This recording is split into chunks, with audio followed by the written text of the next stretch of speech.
नमस्कार सुदर्शन न्यूज में आपका स्वागत है। मैं हूं मुकेश कुमार और आप देख रहे हैं जवाब तो चाहिए। जवाब तो चाहिए में आज हम बात करेंगे हिंसा की आग में जल रहे फ्रांस की। फ्रांस पिछले 6-7 दिनों से धधक रहा है। दुकानें लूटी जा रही है, शोरूम से कार बाइक लोग उठा उठा कर ले जा रहे हैं।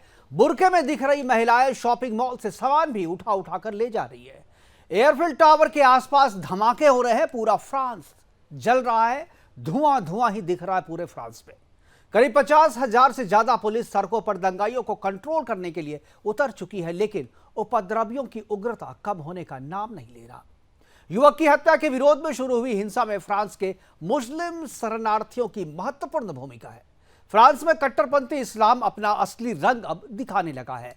इसी फ्रांस में प्रधानमंत्री मैक्रोन ने कट्टरपंथ के बढ़ते खतरे को देखते हुए कानून लाया था। सड़कों पर नमाज, लाउड स्पीकर और सुरक्षा कारणों से बुर्का पर भी बैन लगा दिया गया था, लेकिन धर्मनिरपेक्षता के नाम पर उसका विरोध हुआ और फिर वामपंथियों ने इसका इस तरीके से विरोध किया कि इसी विरोध में फंसकर फ्रांस ने सीरिया के मुस्लिम शरणार्थियों के लिए अपने दरवाजे खोल दिए और आज वही शरणार्थी फ्रांस को जला रहे हैं, उसे आग के हवाले कर रहे हैं।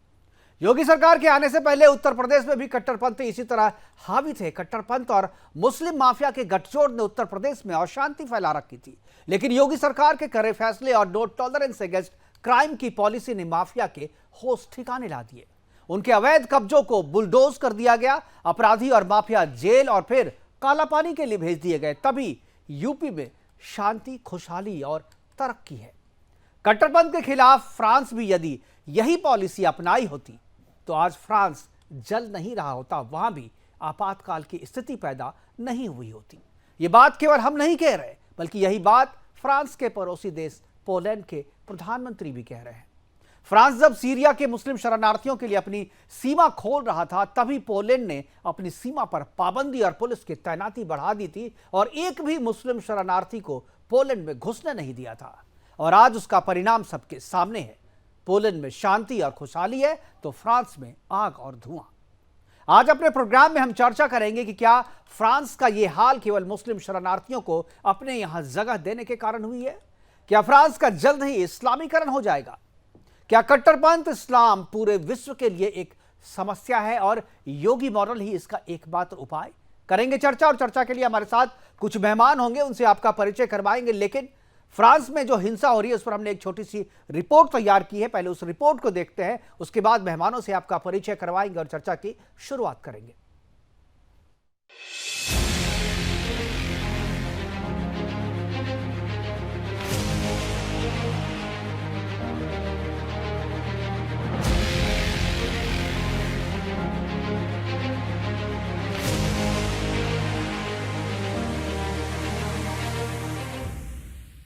एक आदतन अपराधी नेहल की पुलिस की गोली से मौत के बाद पूरा फ्रांस जल रहा है।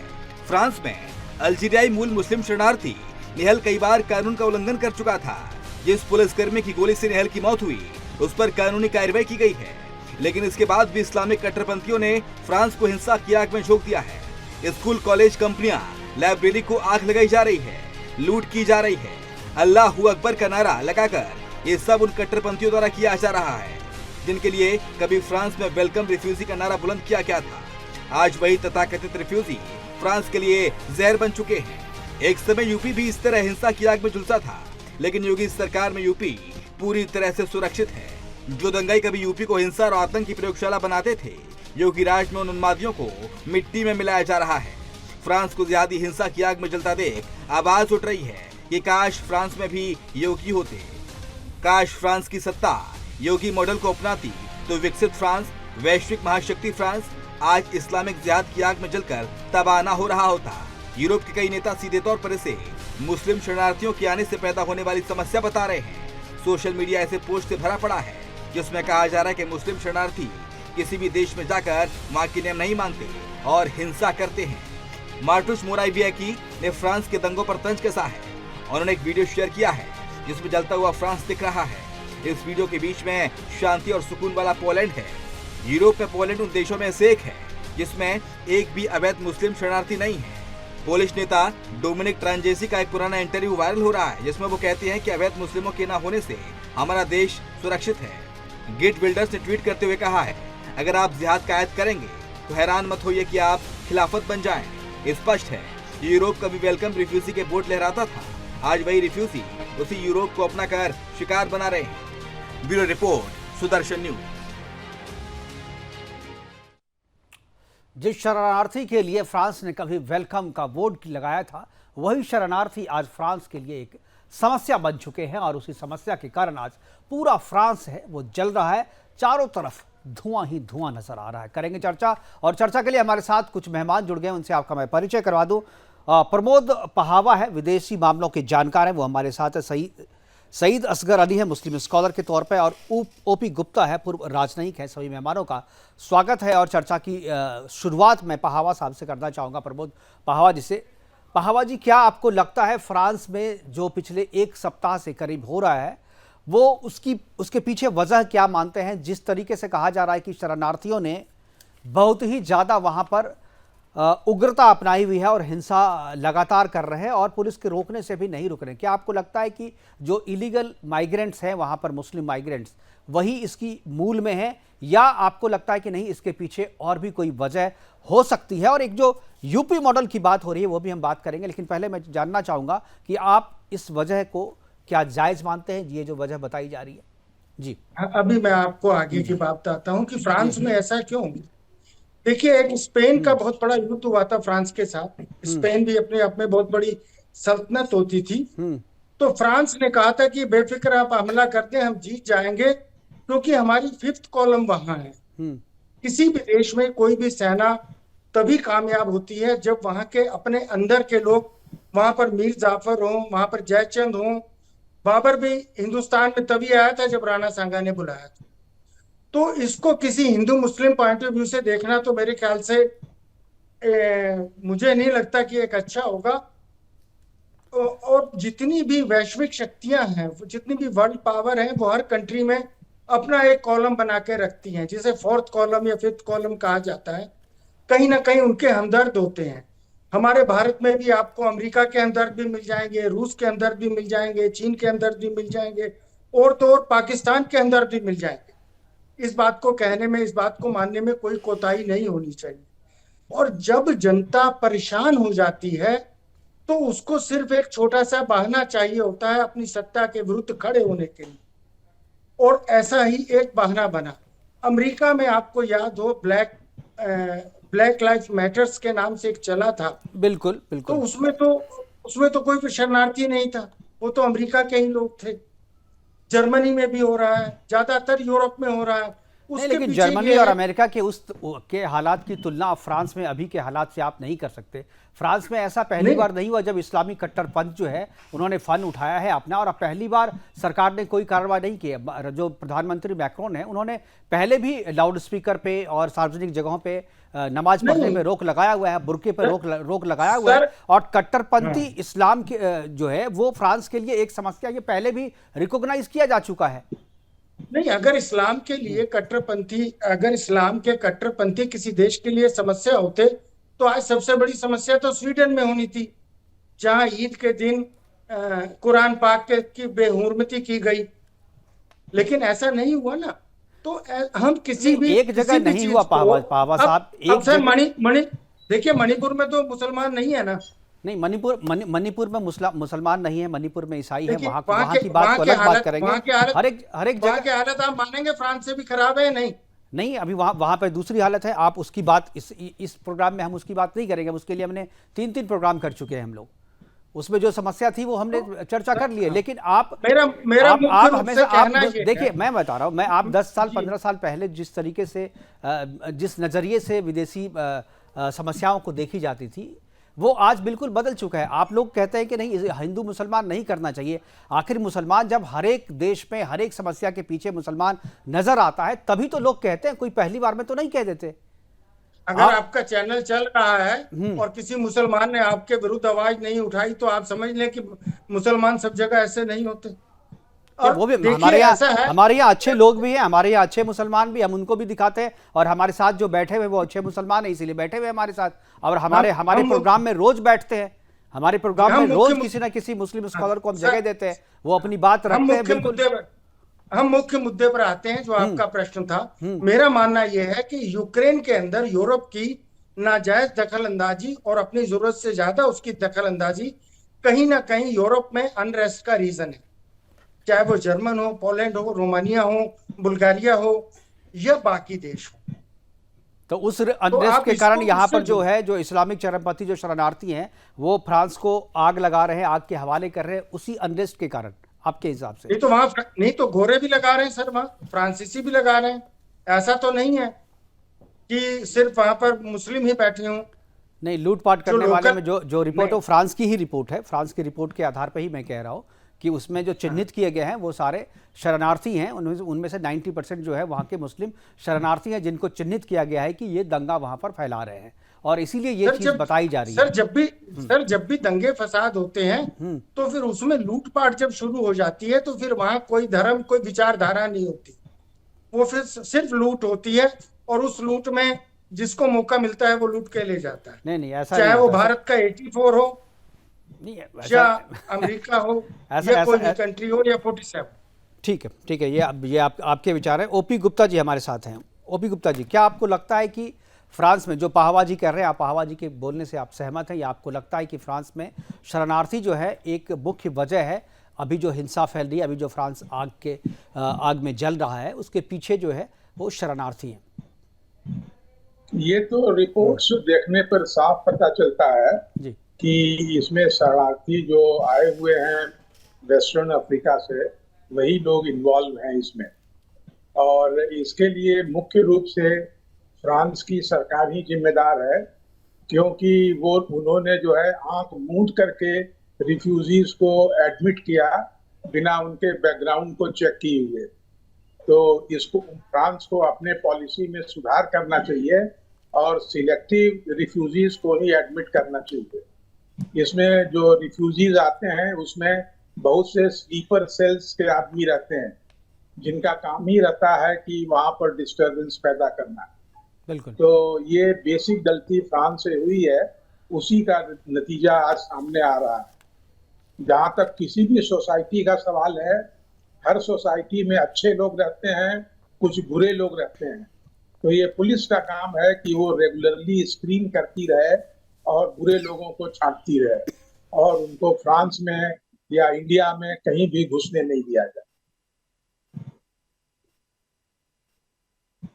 होते हैं, और इसकी पहचान करना जो है वो सरकार की जिम्मेदारी होती है। और खासतौर पर जब शरणार्थी को अपने यहाँ आप जगह दे रहे हैं, उसके लिए दरवाजे खोल रहे हैं, तो आपको उसका वेरिफिकेशन करना भी आपकी जिम्मेदारी होती है। आप किसी को भी अपने देश में नहीं ला सकता। अभी हमारे स्क्रीन पे आप देख रहे हैं फ्रांस किस तरह हिंसा की आग में जल रहा है, और हमारे 8 विंडो है, 8 विंडो में पूरे फ्रांस की तस्वीर हमने दिखाने की कोशिश की है कि किस तरीके से पूरे फ्रांस में एक एक करके एक एक शहर को जो है आग के हवाले किया जा रहा है। और ये जो आग के हवाले किया जा रहा है ये किसी एक वजह से नहीं है, बल्कि इसमें बहुत सारी ढेरों दर्जनों वजह हैं। हमारे साथ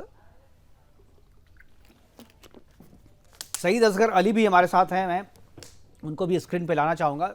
असगर साहब, यदि आपको मेरी आवाज़ मिल रही है तो आप इस दंगे की वजह या ये जो आगजनी हो रही है फ्रांस में, इसकी वजह क्या मानते हैं? क्या आपको लगता है कि शरणार्थी ही इसकी वजह है, या जिस तरीके से पाहवा जी कह रहे थे, आप पाहवा जी की बात से समर्थन करते हैं उनका? असगर साहब मुकेश जी, जब अनफॉर्चुनेटली नोएल नाम के बच्चे को गोली मारी गई, और गोली मारने से पहले उसको कहा गया कि you are going to be shoot in the head, अगर तुम रुकोगे नहीं तो मैं तुम्हारे सर पर गोली मार दूंगा। 17 साल का एक बच्चा एक किराए की कार लेकर रोड पर निकला, हो सकता है उसने कुछ ट्रैफिक के नियम को पालन नहीं किया हो, उसको बहुत सारे तरीके हो सकते थे प्रथम दृष्टिया उस बच्चे को रोकने के, क्योंकि वो कोई आतंकवादी हमला नहीं था, कुछ ऐसी बात नहीं थी, क्योंकि वो वीडियो भी विभिन्न चैनलों पर चल रहा है जहाँ पर पास से सीने पर गोली मारी गई। तो ये हृदय विदारक मामला था, और यहाँ पर बिना जाति, कास्ट, नस्ल और रेसिज्म के देखना चाहिए। यही वजह है कि खुद राष्ट्रपति इमानुएल मैक्रों हैं, उन्होंने खुद ने भी ये बात कही कि इस तरह की घटना को किसी भी तरह से हम किसी भी इंसान की मौत को हम इस तरह जायज नहीं ठहरा सकते, ये बात उन्होंने कही। जहाँ तक आप कह रहे हैं कि ये जो माइग्रेट करके मुस्लिम आप लफ्ज से वहाँ पर हिंदू मुस्लिम या मुस्लिम ईसाई। जी, आपकी आवाज नहीं आप पहुंच रही हम तक असगर साहब। बिल्कुल भी नहीं आ रही आपको मेरी आवाज? जी अब आ रही है, बोलिए जी। हाँ, मैं ये कर रहा हूँ कि जो दंगा हुआ, दंगे की शुरुआत हुई, एक 17 साल के बच्चे को अनफॉर्चुनेटली पास से सीने पे गोली मार दी। गोली मारने से पहले उस वीडियो में ये आवाज आती है, you are going to be shoot in the head, अगर तुम नहीं रुकोगे तो मैं तुम्हारे सर पे गोली मार दूंगा। बच्चा जो है 17-18 साल का, वो किराए की गाड़ी लेकर, वहां पर किराए की गाड़ी लेकर गाड़ी चलाते हैं लोग, अपना शौक पूरा करते हैं। हो सकता है उससे ट्रैफिक नियम टूटे होंगे, तो उसको रोकने के, उसको पकड़ने के बहुत सारे साधन हो सकते थे, उसको फॉलो किया जा सकता था, उसको घेर कर रोका जा सकता था। लेकिन पुलिस ने ये बात बताई कि उस बच्चे की मौत को कोई जस्टिफाई नहीं कर रहा, मैं भी नहीं कर रहा हूँ। जो पुलिस ने किया वो गलत किया, कोई जस्टिफाई नहीं करेगा। मैं भी कह रहा हूँ, और कोई भी, मुझे आज तक एक भी व्यक्ति नहीं मिला जो उस बच्चे की मौत को जस्टिफाई कर रहा हो। पुलिस को सभी दोषी मान रहा है। खुद राष्ट्रपति ने उसको दोषी माना, और उस पुलिसकर्मी को निलंबित भी कर दिया गया है, उस पर कार्रवाई हो रही है, केस दर्ज कर लिया गया है और उस पर कार्रवाई भी हो रही है। अब उसकी आगे की बात करें जी। इससे आगे की बात यह है कि आपने जो लफ्ज इस्तेमाल किया कि इस्लाम के कट्टरपंथी, इससे मुझे घोर आपत्ति है कि वहां पर ईसाई और मुसलमानों का दंगा नहीं हो रहा है। वहां पर रेसिज्म की बुनियाद पर, नस्ल की बुनियाद पर, रंग भेद की बुनियाद पर चीजें हो रही है, और वो काले किसी भी धर्म के हो सकते हैं। फ्रांस ने अपने यहाँ लोगों को जगह दी तो इन कालों ने भी उनके साथ अपना राष्ट्र धर्म निभाया। खुद फ्रांस की फुटबॉल की टीम में कम से कम 5 व्यक्ति हैं, 5 सुपर खिलाड़ी हैं जो कि अफ्रीकन है, या फिर हम कह सकते हैं ब्लैक हैं। और उन्होंने अभी तो लास्ट ईयर जब फ्रांस का हुआ, तब वो वर्ल्ड कप के सेमीफाइनल में हम खेल रहे थे, फ्रांस को खिला रहे थे। जो बाहर की समस्या वो नहीं, आप ये बिल्कुल सही कह रहे हैं, लेकिन समस्या वो नहीं है। समस्या ये है कि जो शरणार्थी आए हैं वो इस देश को अपना देश नहीं समझते। वो समझते हैं कि यहाँ पर हम आए हैं, लूटपाट करो और सारी चीज। जो मुख्य वजह है वहां पर फ्रांस में अभी जो अनरेस्ट है, और ये कोई पहली बार नहीं हुआ है, ये आज जैसा कि विशेष मामलों के जानकार ने अभी बात रखी कि ये चीजें एक बार नहीं हुई है, एक साथ एकदम से नहीं हो गई। कुछ चीजें हैं, कुछ लावा पीछे से पक रहा था। एक चीज बताइए, जब मैक्रोन ने, जब पिछले साल जब मैक्रोन ने कानून लाया था, सड़क पे नमाज पढ़ने पे रोक लगाई थी, लाउड स्पीकर पे रोक लगाया था, बुर्का पे रोक लगाया था, तो तभी किसी नाहल की हत्या तो नहीं हुई थी। तो उस समय क्यों हुआ था? उस समय क्यों हुआ था? मैं आपको अर्ज करूं कि वो जो कानून है उससे भी पहले 1905 के अंदर यहाँ पर एक लसीते कानून है। वो लसीते कानून की बुनियाद पर यह शो किया जाता है कि यह लॉ ऑफ यूनिवर्सल चलेगा, यहाँ धर्मनिरपेक्षता मानी जाएगी। और इसके बाद इसको आज तक लागू नहीं किया गया, समय समय पर इसका विरोध होता रहा। इसके बाद 1978 के अंदर इन्होंने धर्म के आधार पर जनगणना कराई, वहां पर उसका विरोध हुआ। फिर उसके बाद 2020 के अंदर इन्होंने ये जो आप कह रहे हैं हिजाब पे पाबंदी और इस तरह, तब उस वक्त सैमुअल नाम के टीचर्स की हत्या भी हुई थी। ये वही फ्रांस है जिसने भारत के ऊपर ये दबाव बनाया था कि वो G20 के अंदर शामिल नहीं होगा अगर भारत ने रूस के खिलाफ वोट नहीं किया। ये वही फ्रांस है। आप समझे पहले बात को कि हम अगर आपके चैनल पर बैठकर आप बात कर रहे हैं, आपने बनाना चाहते हैं, मैसेज देना चाहते हैं, तो हमें ये देखना होगा कि फ्रांस के राष्ट्रपति ने खुद पुलिस को जिम्मेदार माना और वो खुद ये अपील कर रहे हैं कि भाई ये दंगे बंद होने चाहिए। जहां तो फ्रांस के राष्ट्रपति ने ये माना ना कि वो पुलिसकर्मी दोषी है, ये माना पुलिसकर्मी दोषी है, उसके खिलाफ कार्रवाई। कोई भी पुलिसकर्मी को जस्टिफाई नहीं कर रहा है। आप मिशेल वेलबैक जो है, जो पिछले साल उनकी एक किताब भी आई थी, उन्होंने अपनी किताब में, जो चीज मैं कह रहा हूं, उन्होंने भी अपनी किताब में यही बात कहा। उन्होंने कहा कि बहुत जल्द फ्रांस का जो है इस्लामीकरण हो जाएगा। इस बात को भी तो देखिए, जिस तरीके से कट्टरपंथ वहां पर सारी चीजें अपने हवाले, अपने तरीके से जोर जबरदस्ती से धर्मनिरपेक्षता की आड़ में कर रहा है, तो उसकी वो सब कोई देख भी रहा है ना। वहां के लोग, वहां के सोसाइटी के जो लोग हैं, वो इस पर चिंता जता रहे हैं। मैं आपको बात बताऊं, कम से कम भी नहीं तो अभी भी 1%, सिर्फ 1% लोग हैं जो माइग्रेट वहां पर रहते हैं। वो 5% पे ज्यादा 99%। 1% जब इतनी बड़ी मुसीबत है, जब इनकी संख्या बढ़ेगी तब क्या होगा? 17% की दर से मुसलमानों की जनसंख्या फ्रांस में बढ़ती जा रही है। अब ये डेटा बताते हैं 17% पर ईयर उनकी जनसंख्या बढ़ रही है, चाहे वो खुद से जनसंख्या पैदा करके बढ़ा रहे हो या जो माइग्रेंट्स हो या कन्वर्जन हो, वहां पर सारी चीजें की जा रही है अपनी जनसंख्या बढ़ाने के लिए। आपको बताऊं, फ्रांस के अंदर 6,70,00,000 की जनसंख्या है, उसके अंदर सिर्फ 1% माइग्रेट है, और ये माइग्रेट दंगा नहीं कर रहे हैं सिर्फ, जैसा कि उसने बताया कि दंगा और लूट शुरू होती है तो वहां पर धर्म जाति सब ठीक है, कुछ दूसरे लोग भी होंगे, कुछ दूसरे लोग भी होंगे, लेकिन मेजोरिटी जो है वो वही है, शरणार्थी मुसलमान जो है वही सारे दंगे की वजह है, और उनकी बढ़ती जनसंख्या फ्रांस के लिए खतरा है। ये केवल मैं नहीं बता रहा हूं, पोलैंड के जो प्रधानमंत्री है उन्होंने भी चिंता जताई, और जब फ्रांस ने अपने लिए शरणार्थियों के दरवाजे खोले थे तो पोलैंड ने कहा था कि ये आपके लिए मुसीबत हो सकती है, और आज वही चीज दिख रहा है। पाहवा साहब, क्या आपको नहीं लगता है कि जो पोलैंड की बात कर रहे हैं, मैं अमेरिका की बात कर रहा हूँ। अमेरिका ने चेताया कि आप क्या रेसिज्म बंद कीजिए, अमेरिका ने फ्रांस को चेताया कि रेसिज्म आप क्या बंद कीजिए, या आपको नुकसान पहुंचाएगा। रेसिज्म जहां होगा, नस्लवाद जातिवाद जहां होगी, वो उनकी जड़ों को कमजोर करेगी। आपके घर में भी अगर 4 भाई और अगर वो अलग अलग सोचते तो घर आप किसी भी समस्या से किसी को भी किसी भी देश से, आप पोलैंड जो पड़ोसी देश है, सीमा मिली हुई है उनकी बात मानेंगे, या अमेरिका और म्यांमार में जो हो रहा वो करेंगे? हर एक जगह इस तरीके की जब समस्या होती है तो मूल वजह जो है उसमें कहीं ना कहीं इस्लाम आ ही जाता है। बौद्ध को म्यांमार में जो परेशानी है उसमें इस्लाम आ रहा है, फ्रांस में ईसाइयों को परेशानी हो रही है उसमें इस्लाम आ रहा है, भारत में जो हिंदुओं को परेशानी हो रही है उसमें इस्लाम आ रहा है। तो इस्लाम अगर सब जगह आ रहा है, कट्टरपंथ इस्लाम आ रहा है, तो लोग कहेंगे ना भाई वो जमाना चला गया कि धर्मनिरपेक्षता के नाम पे मुंह पे पट्टी बांध करके लोग बैठे रह जाएंगे। अब अगर समस्या होगी तो अब लोग बोलेंगे भी। पाहवा साहब, क्या लगता है कि नहीं बोलना चाहिए? सर, एक तरफ तो आप जायज ठहरा रहे हैं कि भाई उसकी बात को इंसाफ मिलना चाहिए, बिल्कुल नहीं बोलना चाहिए। नहीं तो क्यों नहीं, सच क्यों नहीं बोलना चाहिए? नहीं, सच क्यों नहीं बोलना चाहिए आपके हिसाब से?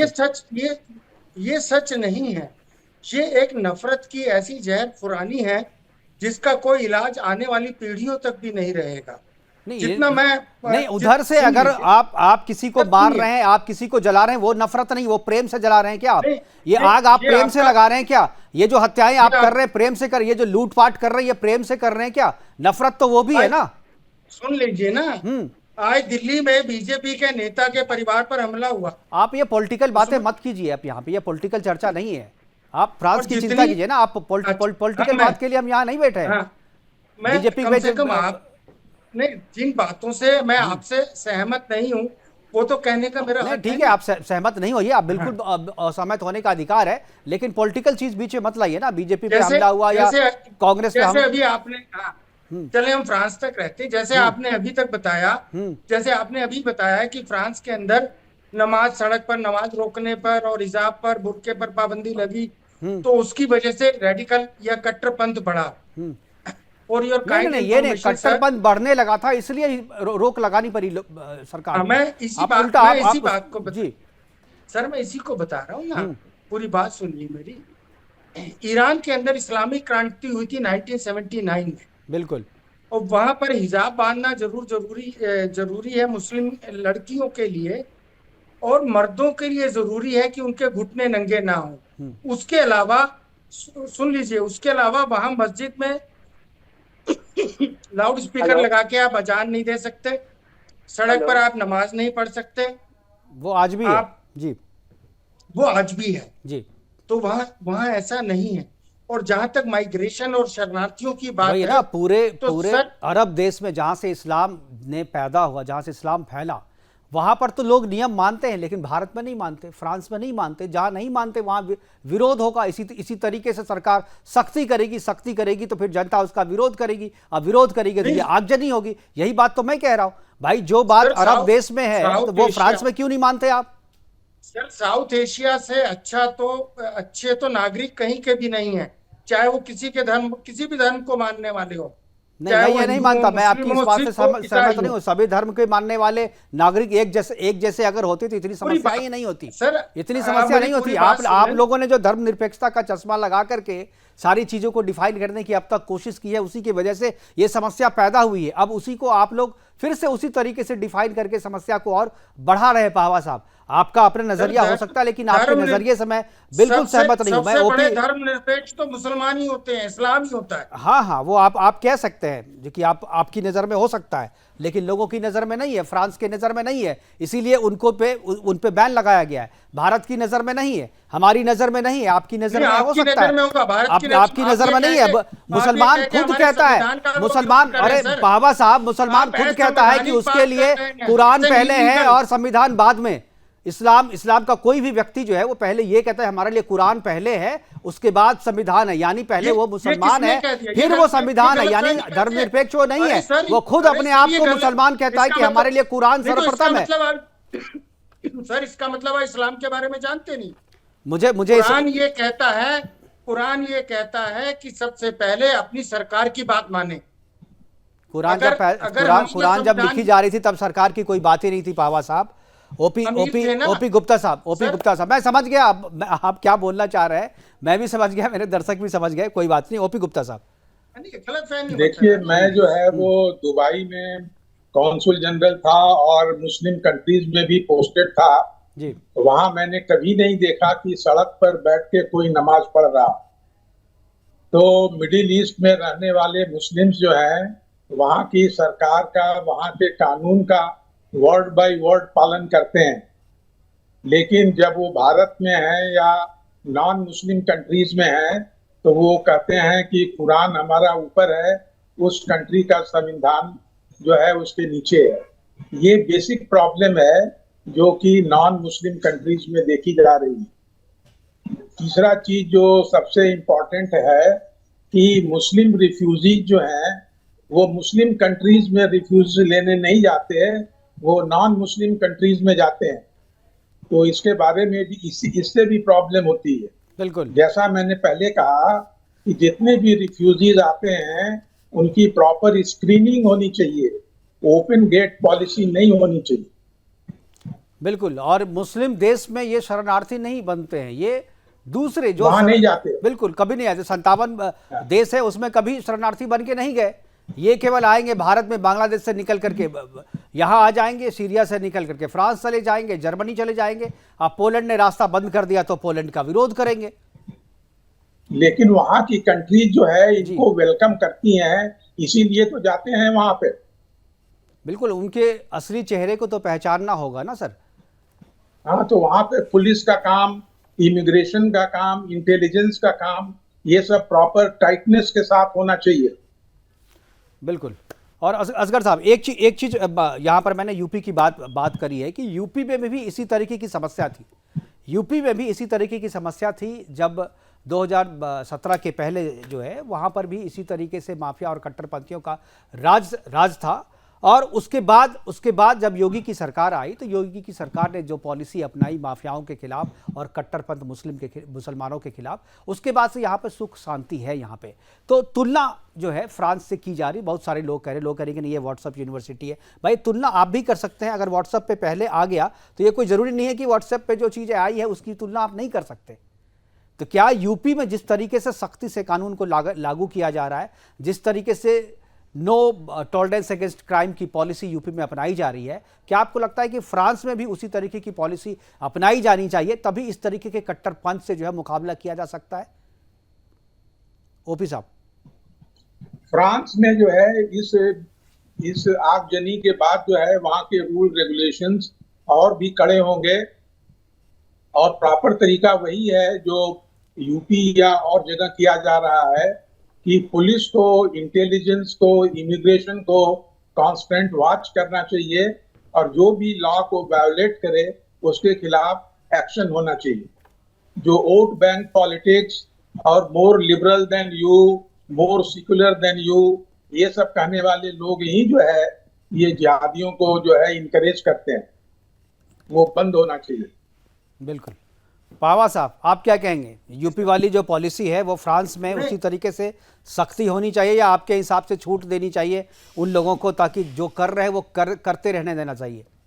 देखिए, हर क्षेत्र का अपना कल्चर होता है। मैं भी लगभग सऊदी अरब को छोड़कर विश्व के सभी देशों में कहीं ना कहीं रहा हूं और काम किया है मैंने, और जिसमें से ज्यादातर मैंने मुस्लिम कंट्रीज में ही किया है।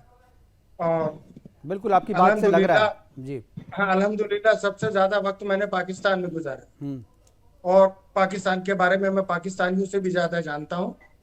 वो एक अलग बात है। देखिए, जहां तक शरणार्थियों की बात है, जो जेन्युइन शरणार्थी होते हैं वो दंगा नहीं करते। और सबसे बड़ा माइग्रेशन साउथ एशिया में हुआ था, जब 1947 में 10 लाख लोग इधर से उधर गए थे, या 1971 में 1 करोड़ बांग्लादेशी भारत में आए थे। ये कौन करता है? यह शरणार्थियों के वेश में किसको डाल दिया जाता है? उसमें हिंदू मुस्लिम बहुत बात की बात है। अगर हिंदू मुस्लिम होता तो यमन के अंदर सऊदी अरब बमबारी नहीं करता, और खुद आपस में ही अरेबियंस या मुस्लिम इस्लामिक कंट्रीज आपस में नहीं लड़ते। पाकिस्तान के जिया उल हक जाके अपने ही देश के अंदर, या जनरल मुशर्रफ अपने ही मुल्क के अंदर ड्रोन से हमले नहीं कराता। दूसरी बात की आपकी पोलैंड क्यों बोल रहा है? सर, पोलैंड आज अमेरिका का एक तरीके से कॉलोनी है, वो उसको फॉलो कर रहा है, उसकी मजबूरी है। अगर वो ऐसा नहीं करेगा तो रशिया का खौफ है उसके ऊपर।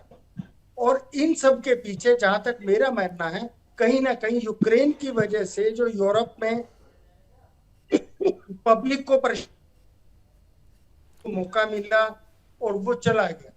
जैसे आज हमारे यहाँ यूक्रेन के भी करीब 40,000 के आसपास जो शरणार्थी हैं वो पोलैंड में शरण लिए हुए हैं, लेकिन वो किसी भी तरीके की कोई समस्या नहीं पैदा कर रहे वहां पे। तो एक तरफ जो है यूक्रेन के शरणार्थी वहां पर शांति से रह रहे हैं, लेकिन आप सीरिया के जो शरणार्थी आए हैं उसके कारण पूरा फ्रांस जल रहा है। तो लोग कहेंगे ना, जो कहीं ना कहीं इस्लाम में दिक्कत है, जहां वो जाते हैं वहीं पर समस्या होती है, वहीं पर आगजनी होती है, वहीं पर हिंसा होती है।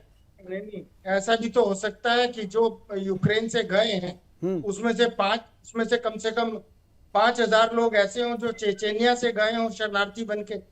ऐसा हाइपोथेटिकल, देखिए सर, हाइपोथेटिकल गए हों, हाइपोथेटिकल सिचुएशन में बात नहीं कर सकते ना सर। वहां शांति तो है ना, पोलैंड में शांति है ना। पोलैंड में भी गए हैं, पोलैंड के जो शरणार्थी हैं वो किसी भी तरीके से उपद्रव तो नहीं कर रहे हैं ना। लेकिन जो सीरिया से गए हैं, जो मुसलमान हैं, वो उपद्रव कर रहे हैं, और जहां जहां गए हैं वहां हैं। म्यांमार में बौद्धों को अगर कोई संकट हो रहा है तो उसके लिए जिम्मेदार तो वही है ना।